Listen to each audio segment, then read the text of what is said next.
Welcome, dear friends. Today we're going to explore the art of escaping the underworld, and I'm going to be introducing you to three key characters in my heroine's journey: Natalie, Reverend Whitechapel, and the Huntress. Stay tuned.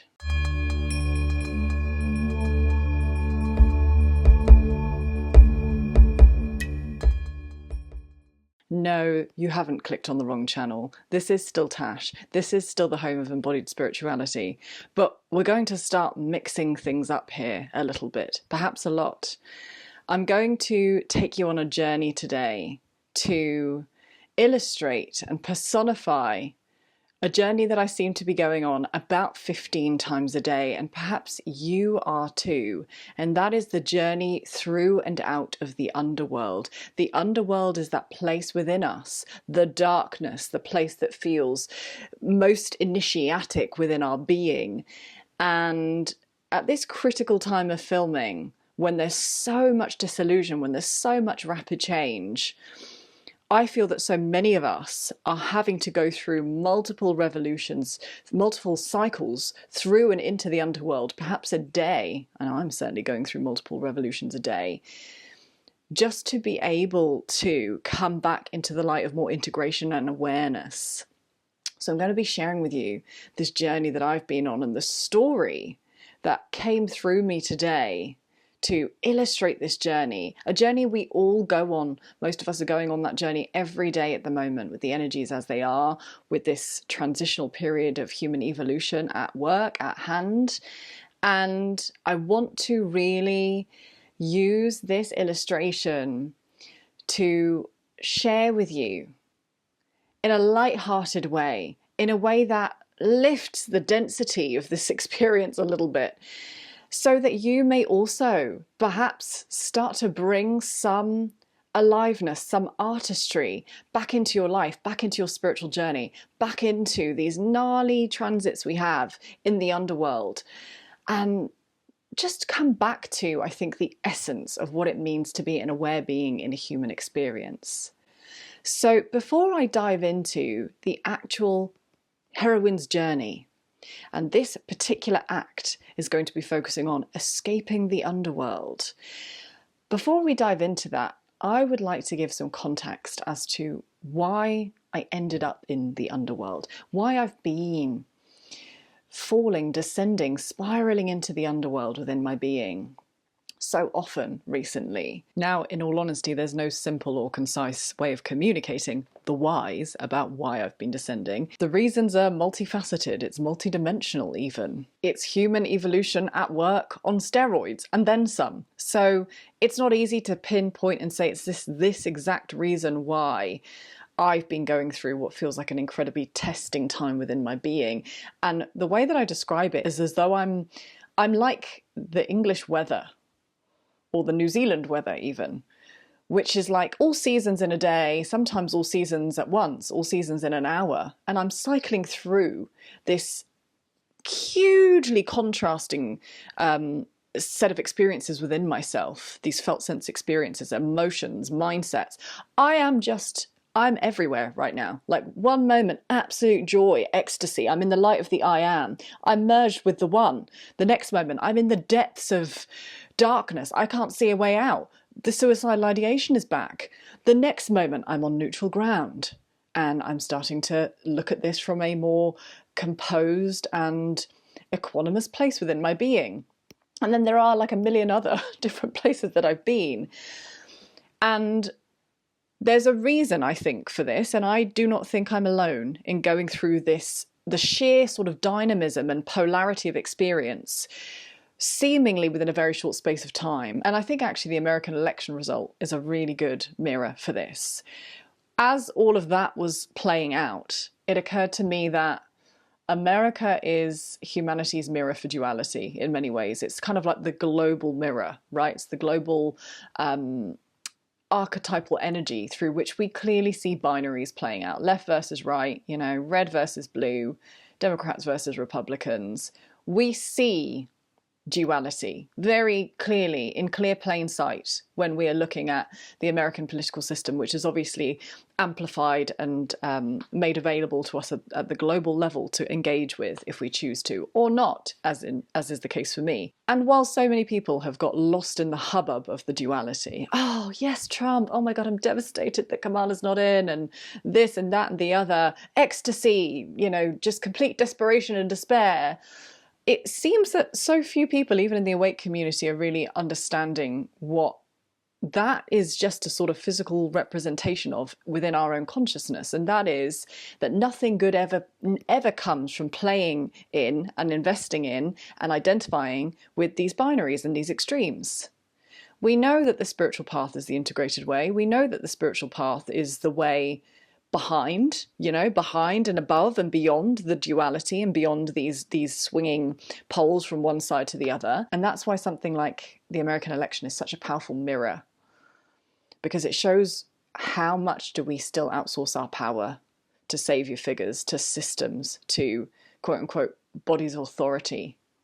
It shows where we still get pulled out of our center and we move from the awareness of the I am, the awareness of presence, the awareness that observes, that is neutral, that is able to remain unmoved by the dynamism of life, and we get sucked into the theatre and the antics here on earth. And we give our power away and we lose connection to our sovereignty. America's just the mirror for that. The reason why that's so loud is because that's also playing out within us. And that's certainly, I've been observing, playing out within me.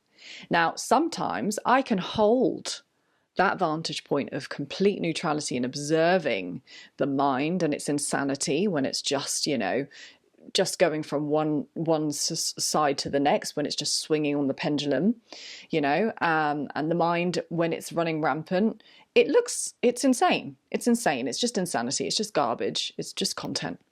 And if we identify with it, we're going to feel insane. So if you can observe it, then you can see it for what it is.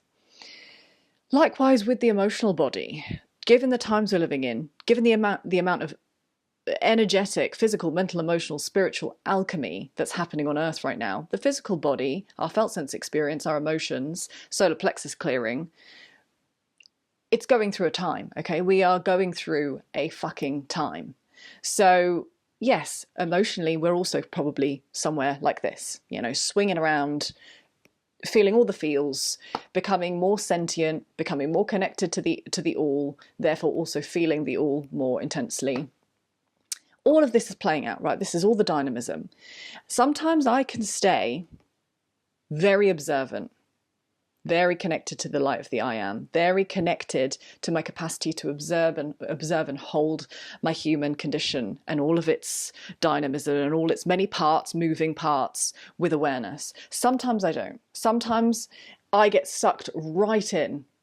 And most often I'll have the awareness that I'm in it, but I won't always be able to mobilize myself back into a space of neutrality again, back into a space of observing. There's still a part of me that's hooked into the suffering story of being in the swinging pendulum of life, you know, push, pull, attachment and aversion, you know, good and bad. And really what I'm demonstrating here through this kind of swinging pendulum between light and dark, between conscious and unconscious, is that we are being given the capacity to expand our ability to hold life on Earth, humanity, duality, polarity, contrast, within the unwavering, infinite embrace of awareness, loving, embodied awareness. Not just non-dual zombie states, but actually integrated, loving, embodied awareness that responds with an impersonal intimacy to life, okay?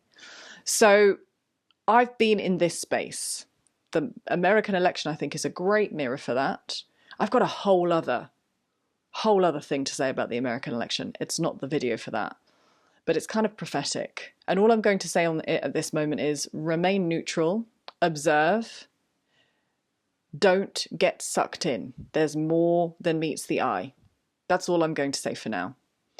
And really, we can sort of take that wisdom and apply it to our own experience. If you too are going through this kind of swing, you know, of the pendulum between various states, the opportunity is to develop awareness and observe. So that's the context for this underworld journey.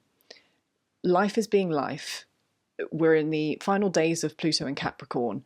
Established structures within me, ones that don't serve, ones that are archaic, outdated, ones that are rooted in a lot of religious conditioning that go against my inherent nature, are really being challenged right now, and they're kicking and screaming like a feral animal not to be dissolved.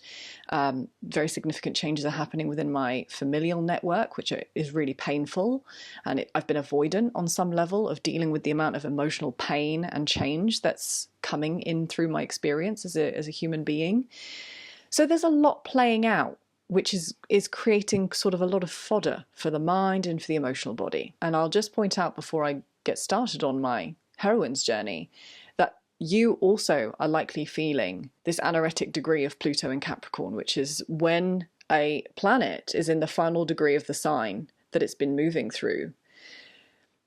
This is the point where the journey is ended and there is completion coming. And so all of these loose ends are being tied up.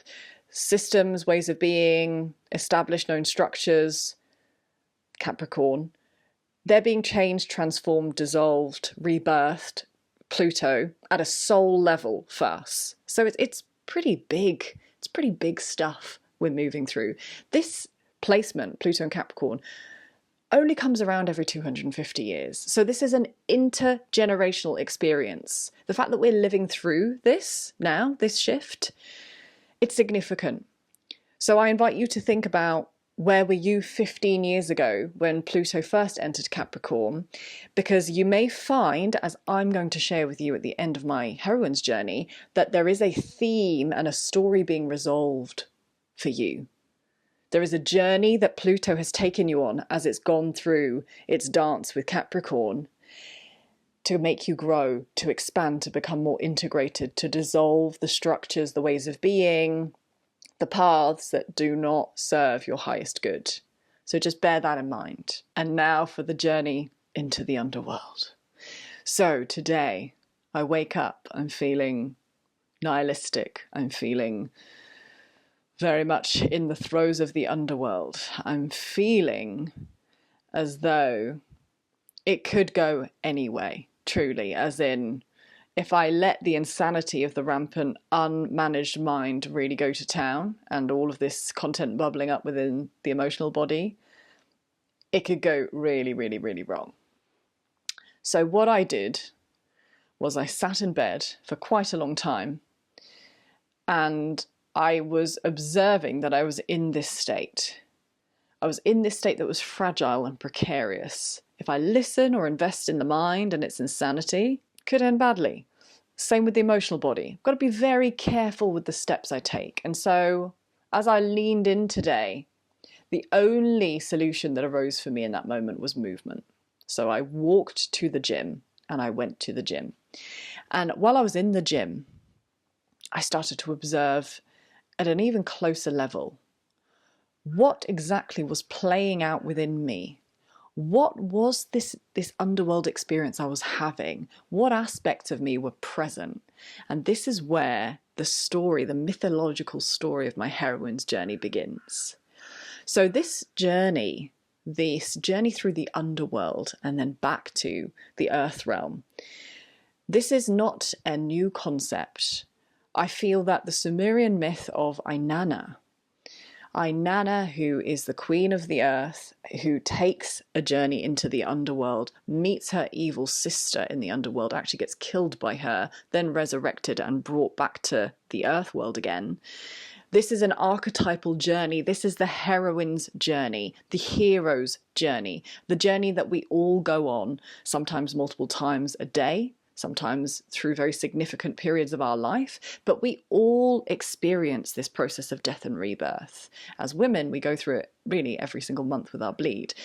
This journey is the journey of refining us, of integrating us, of shedding and rebirthing. This is the feminine way that we are rebirthed, renewed, and then we are descended once again into the underworld to continue this process of cycling through ever more to come into deeper states of self-mastery and realization. And so the themes within the myth of Inanna were very present for me today when I started to observe my own inner mythology and story that was playing out. I noticed that when I'm in the underworld, I too have an evil sister, and her name is Natalie. And I use the name Natalie because when I used to work in conventional 9-to-5 jobs, I would regularly get mistaken for a Natalie. I would regularly be called Natalie when that's clearly not my name.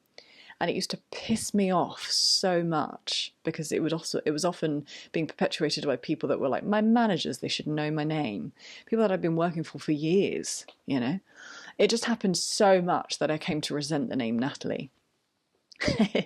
So when I'm in the underworld, I realized today that Natalie is one of the foes I meet when I'm down there. She's my evil twin sister, okay? Now, Natalie is disheveled. She's nihilistic. She's insane. She's been in the darkness for so long. She's kind of lost touch with reality. And she really feeds on destruction and death and, you know, all of these kind of like darker themes and qualities. And so Natalie plays out for me as the aspect of me that kind of has a billion thoughts a minute. Those thoughts are often contradictory. They're often extreme. They're often quite destructive.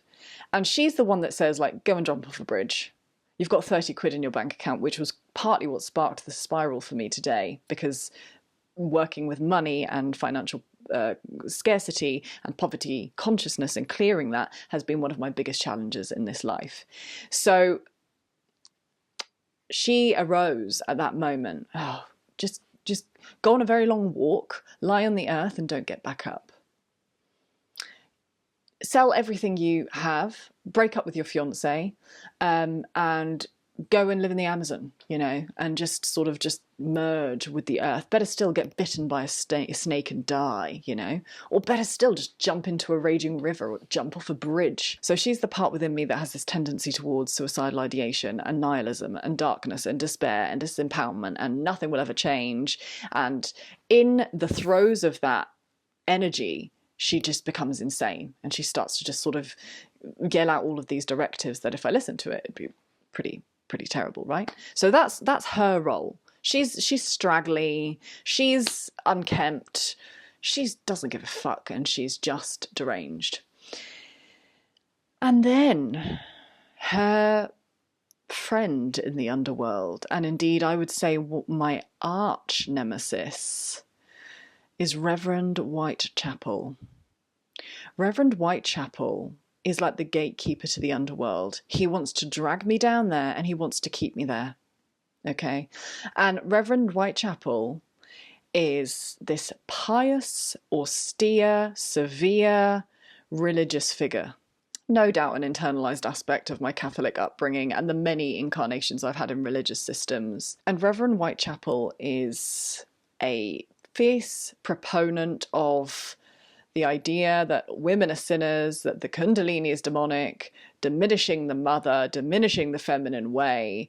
He's a very rigid, as I've said, severe man, wounded patriarchal man, completely devoid of actual integrated spiritual wisdom.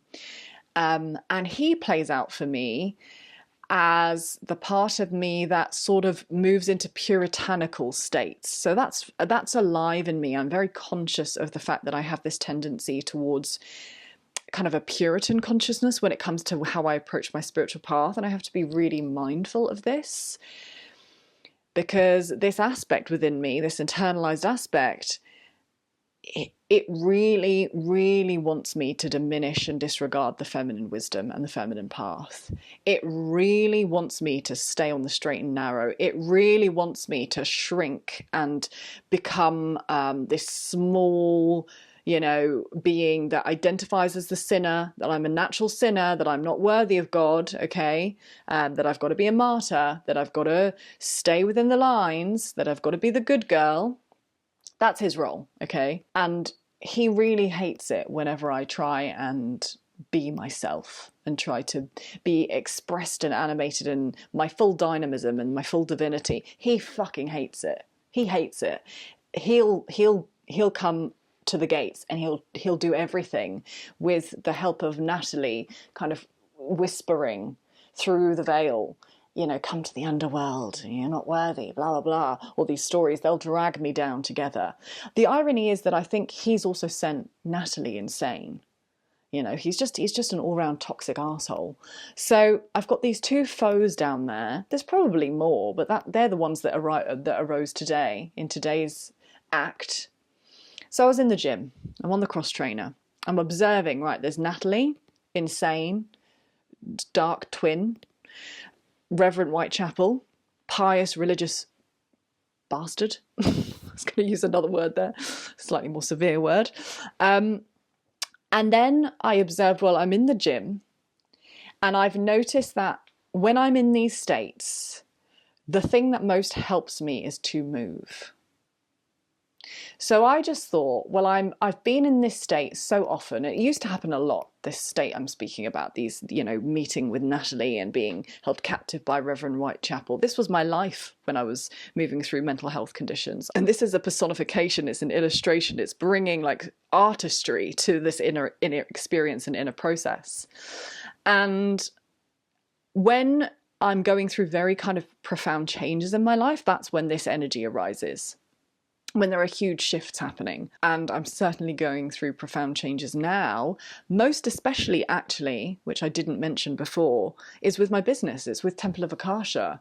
It's been a real prominent theme for me for about a year that I'm not inspired by the work I'm doing. I live and breathe for the spiritual path of integration, integrated awakening, union alchemy. But the way I've been doing it has felt very, very, very uninspiring to me. And this was really arising yesterday and sort of, I think, fed into today. And this, in fact, the emergence of this mythology within me and this story that I'm telling you now, it really occurred to me that my soul feels completely starved of art. And to be a small business owner and a spiritual entrepreneur and trying to marry my love of the sacred with making money, I have to become the very thing I'm trying to dissolve, which is the machine of productivity, the machine of relentless doing to feed the algorithm, to feed the pace of the wounded patriarchy, you know. And yet in trying to get my message, my wisdom, my gifts, my vantage point into the world to support people to awaken, I have to become the thing I despise. And my soul recently has been saying, I can't do this anymore. I cannot do this anymore. I cannot just sit in front of a computer for hours and hours at a time, being a content creation machine to feed the algorithm, to attempt to get eyeballs on my content, which is valuable, going to be valuable for some people, but at what cost to me? And on top of that, I'm not making consistent money from it. So that's sort of, there's many, many variables that are making it really challenging to stay in this role. But the heart of it is that there's no artistry in it for me. That's a little interjection to the mythology story, which I'm going to come back to tie up our story. It's very relevant. So I'm in the gym, noticing Natalie, noticing Reverend Whitechapel, noticing that movement is what I go to.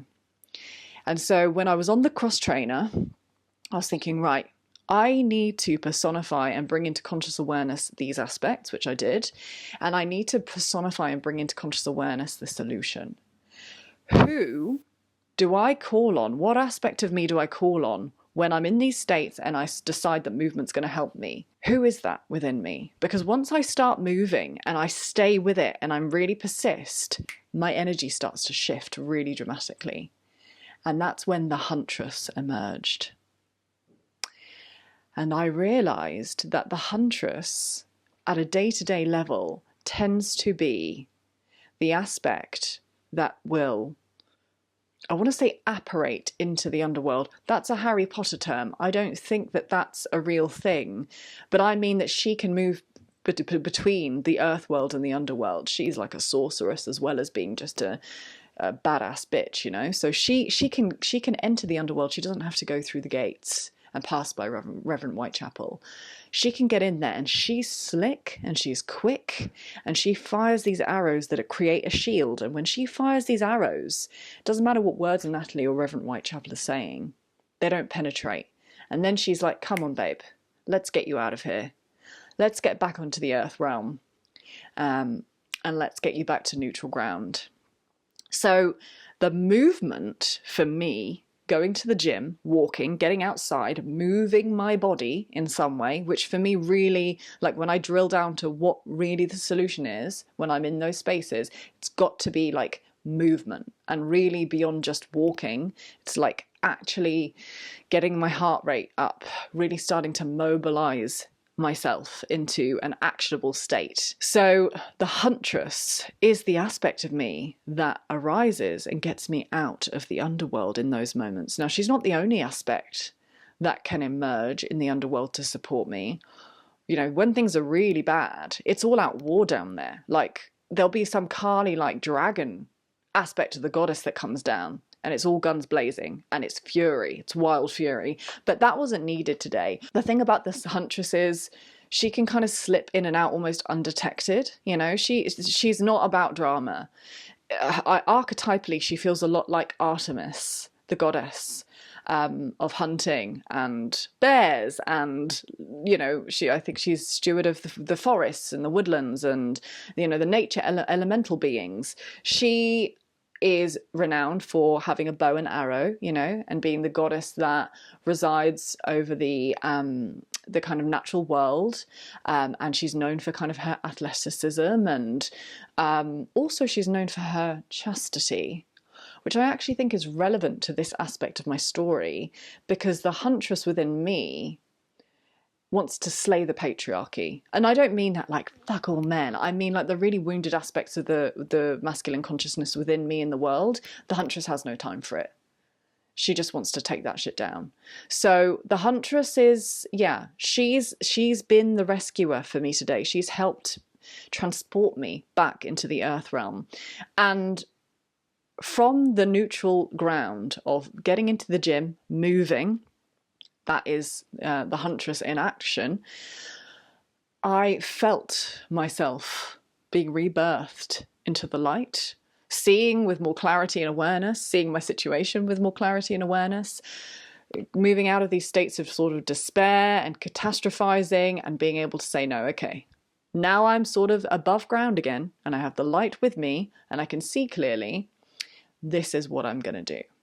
And so to conclude today's mythological story and act of my own heroine's journey, we kind of come to this completion point with Pluto and Capricorn in 2 days' time.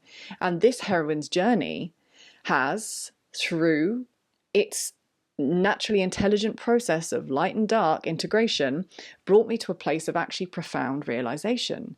And that is that I must find a way to merge my love and devotion to the spiritual path with my inner artist. That is what this Pluto and Capricorn journey and these recent journeys through the underworld and a lot of, you know, confusion and chaos that I've been experiencing internally, that's what this process has been pointing me towards. Little bit of context. As I said earlier, Pluto and Capricorn has been a 15-year journey. So go back to where you were 15 years ago. Notice what themes were present for you. You will be completing some kind of journey.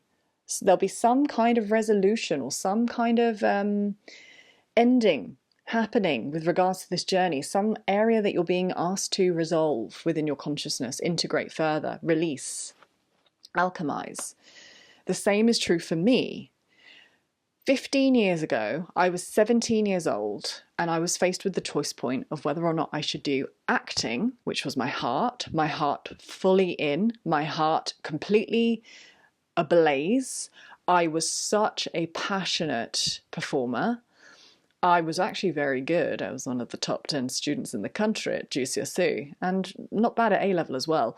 I was really, really good, and I loved it. I loved using the vehicle and the medium of acting to be able to embody my full spectrum self. That's why I think people love acting. I think that's why so many creative spiritual beings are drawn to acting, because it's actually a really powerful medium for embodiment.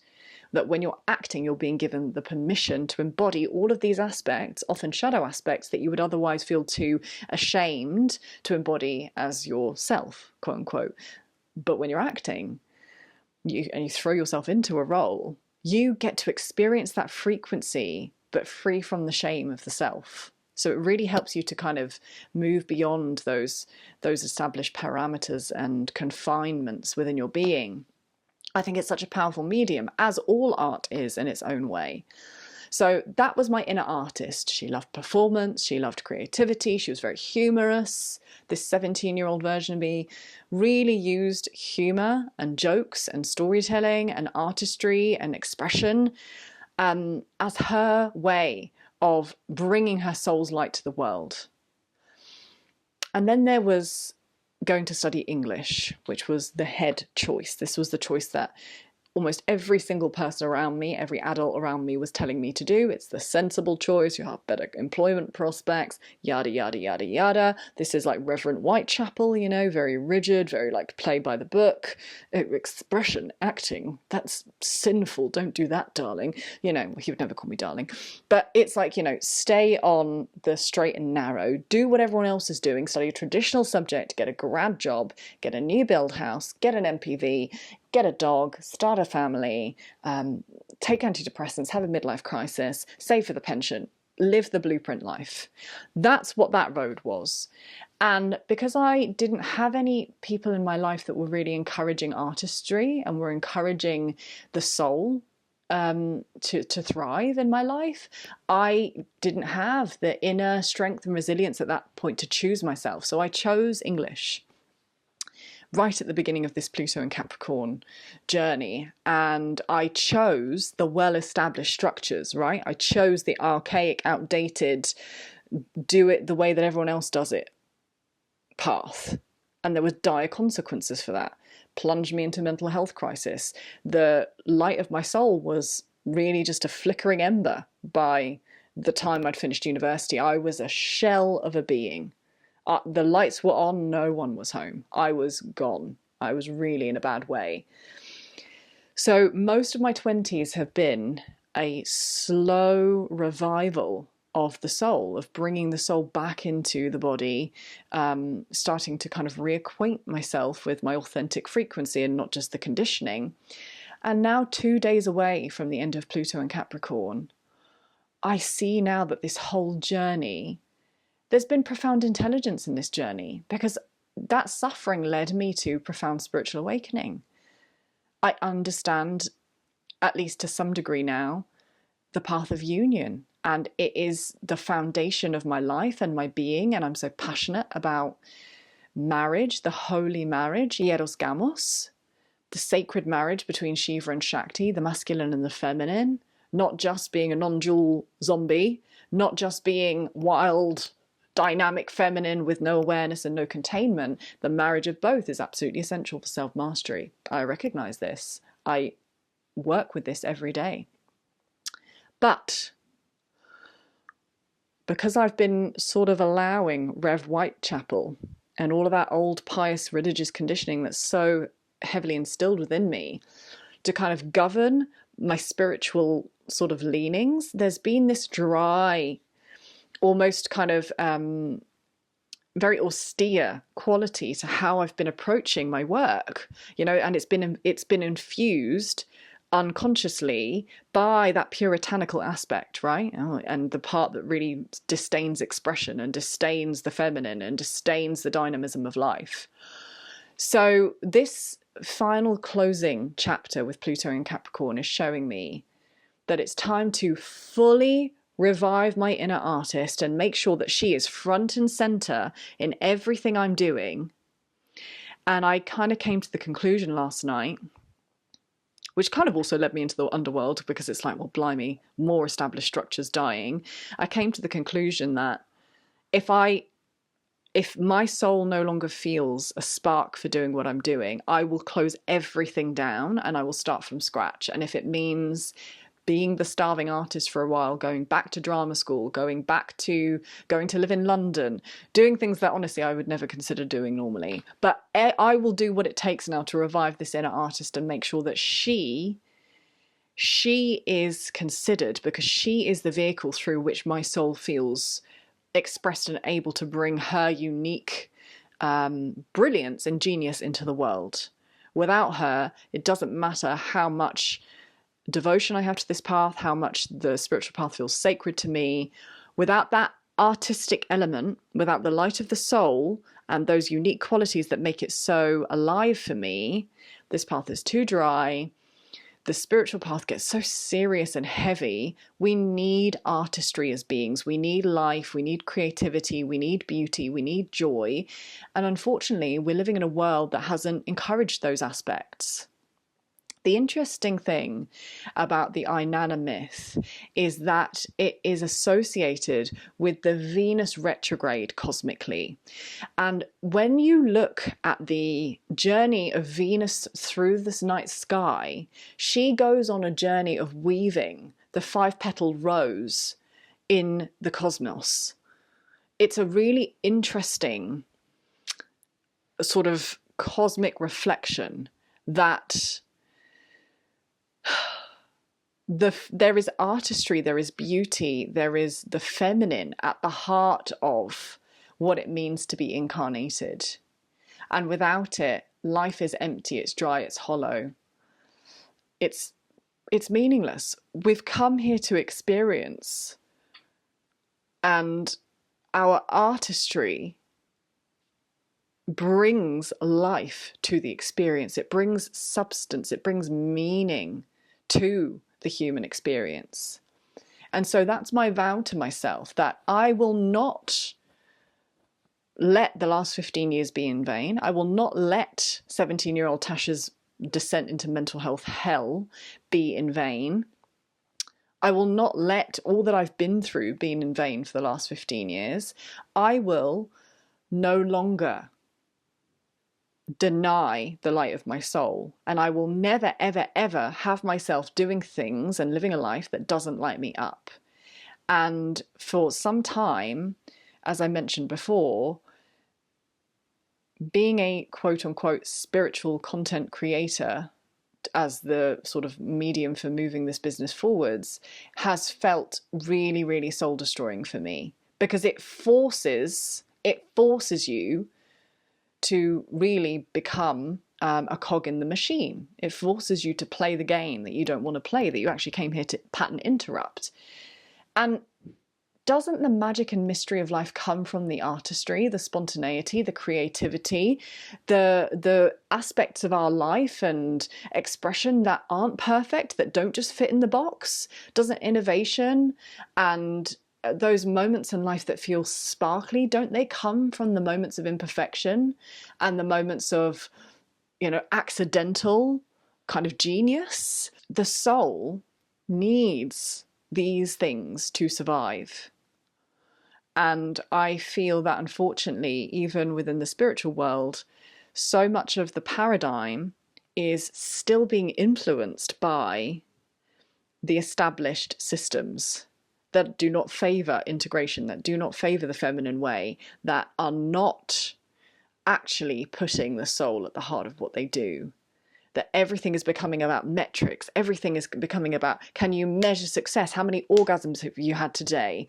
How many figs are you making? Are you making 6, 7, 8 figs by manifesting with your cosmic orgasms 15 times a day? I mean, it's just the patriarchy dressed in bohemian hippie clothes. It's the same beast.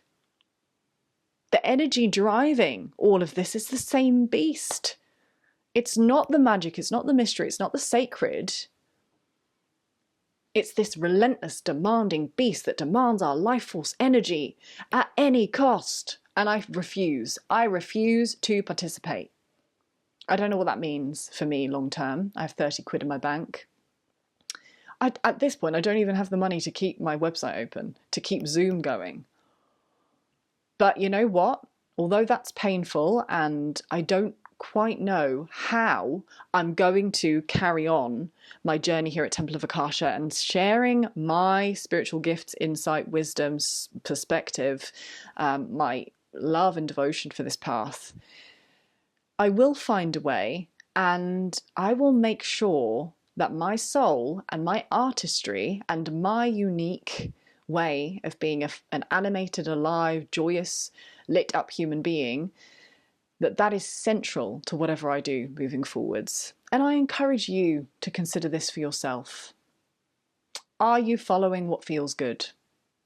Or are you listening to your own Reverend Whitechapel within yourself that tells you to stay on the straight and narrow, tells you to be the good boy or girl, tells you to do things the way they've always been done, tells you not to, stir things up. Don't be naughty. Stay in line. What happens to your soul when you're listening to that energy? What happens to your inner artist when you're listening to that energy? I went through most of my late teens, early 20s, mid-20s even, thinking that I was not a creative person. Oh my God. So stupid. I feel like I'm creation in motion. I come up with 1,000 creative ideas every day. I have the potential to be constantly making art. I even think I am birthing, actually, multiple realms and worlds all the time with some of the things that I'm moving through within my being. But you know why I didn't think I was a creative being? Because I'd listened to the conditioning for so long, because I had completely let Reverend Whitechapel and this severe world that's devoid of soul and spiritual meaning to dictate the standards of my experience. Fuck that. Fuck that. So no Reverend Whitechapel, no Natalie, you can both fuck off, because this is the beginning of a new chapter. And yes, I'll be making the descent into the underworld again. We always do. It's part of the journey of the all. It's part of the journey of being a human. It's part of the journey of refinement and self-mastery. But if you can be aware that you're making the journey into the underworld, and if you can be aware of the tools and the aspects of yourself that mobilize you to get out of the underworld and alchemize your experience there, you're going to be all right, kid. For me, that's movement. What's your thing that mobilizes you when you're in that underworld state? For my sister, it's art. Her and I are so alike. We have these big hearts, these full creative capacities just brimming. And we're both at this point sick of being slaves to content creation and the current paradigm of entrepreneurship. And I am vowing, and she is vowing, and I'm sure many of you watching this are also inwardly vowing, I hope you are, that we will find another way. Let's find a way to bring the artistry, the creativity, the beauty, the joy, the luminosity, the sparkling spontaneity of life, the mystery, back into our human experience. Bring the soul back into everything we do. No exceptions. Thank you so much for being on this heroine's journey with me today for this particular act. I hope this reflection has in some way allowed you to consider your own hero or heroine's journey that you go on, and for you to consider what the biggest gift and invitation is for you as we come to this completion point with Pluto and Capricorn, and to consider, with all of these revolutions of death and rebirth that we're moving through, with all of this chaos, this instability, this disillusion, this destruction, these deep states of grief and loss and change, what is the golden gift in all of this? Where can you actually make helpful, integrative change? Where can you actually bring more of the soul back into your experience? How can you mobilize more of what matters to you, bring it into your world, infuse it into your everyday life? So, until next time, dear friends, it's been a pleasure to go on this journey with you, and I look forward to journeying with you again very soon.